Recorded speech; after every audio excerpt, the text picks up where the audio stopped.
예술전당 오페라 극장 한 층을 세내서 시작한 학교잖아요. 정말 그야말로 저희가 새방살이를 한 건데 거기는 창문을 열 수가 없어요. 그곳은 창문을 열 수 있게 생긴 건물이 아니에요. 여름에 1학기 말에 실기시험을 칠 때 너무너무 더웠어. 문을 열 수도 없고 창문도 안 열리고 에어컨도 안 틀어주고. 그래서 정말 나중에는 숨이 막힐 지경이어서 제가 울면서 정말 울면서 예술전당에 전화를 걸은 기억이 있어요. 첫 삭 봤을 때 울어버렸어요. 너무 감격해서. 집 없는 서름, 그때 집이 생긴다는 그 행복, 그 모든 게 다 믹스 필링이 돼서 울었던 것 같아요. 그래서 저도 이제 미국에서 대학교부터 다녀서 10년이 넘어 있어 우리나라에 와 보니까 이거는 말이 안 되더라고요. 그야말로 예술가를 키우는 시스템이 아니더라고요. 이렇게 해서 어떻게 한 예술가를 키울 수 있을까? 이건 아닌데 했을 때 이감숙 총장님이 모시기를 시작했어요. 저한테. 내가 대한민국에 나와서 선생 노릇을 한다면, 음악가를 키운다면 난 한다. 정말 선생님들이 열심히 가르쳤어요. 저 같은 경우는 오케스트라 수업도 거의 매일 제가 들어가서 곡 하나하나 외우다시피 할 정도로 연습을 제가 따로 시켰고, 그때 한국예술종합학교 오케스트라는 정말 어디다 내놔도 손색이 없을, 정말 어떤 기성 오케스트라하고도 비교할 수 없을 그런 연주를 했습니다. 이상하게 저가 그런 재주는 있어요. 이렇게 딱 보면 저거 시키면 되겠다. 어렸을 때 왜 계속 재주 있어 보이고 막 빨리빨리 잘하고 이런 애들 있잖아. 그거 절대 못 믿어요.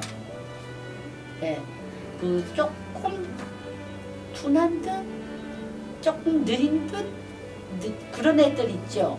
그런 애들이 제가 좀 보이는 애한테는 막 잡아 끌죠.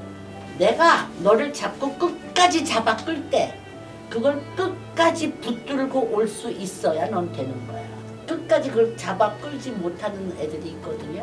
그러면 안 되지. 근데 그걸 꼭 자꾸 따라오는 애들이 있어요. 그런 애들은 돼요. 음악은 죽어라고 해서 최상의 작품을 딱 한 번밖에 못 냈거든요. 지울 수가 없거든요. 그러니까 그 순간에 희열은 말도 못하게 크죠. 한 번밖에 안 들어줘. 항상 어디 가나. 첫 번째 잘해야 돼. 그러려면 연습이다. 연주라는 건 자기의 감정을 다 발산해서 청중한테 내 얘기를 들려줘야 되잖아요. 그걸 다 발산해야 되는데 그거를 못하는 우리 한국 애들이 조금 그런 애들이 많아요. 그거를 저는 끄집어내서 발산을 시켜주는 역할을 하거든요.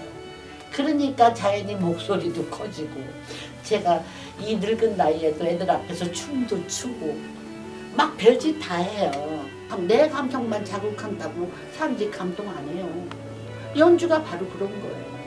자기 혼자서 감동하면 무슨 소용이 있어. 청중을 감동시켜야지. 난 그렇게 생각하기 때문에 학생들한테 그런 걸 강요해요. 그렇게 가르쳐줘.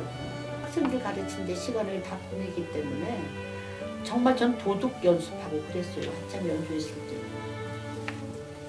그러니까 도둑 연습이라는 게 뭐냐면 애들 오기 전에 애들 조금 늦으면 그 순간에 한 프레이징 해보고 또 놓고 또 애들 제가 그런 식으로 연습을 했기 때문에 떨리죠.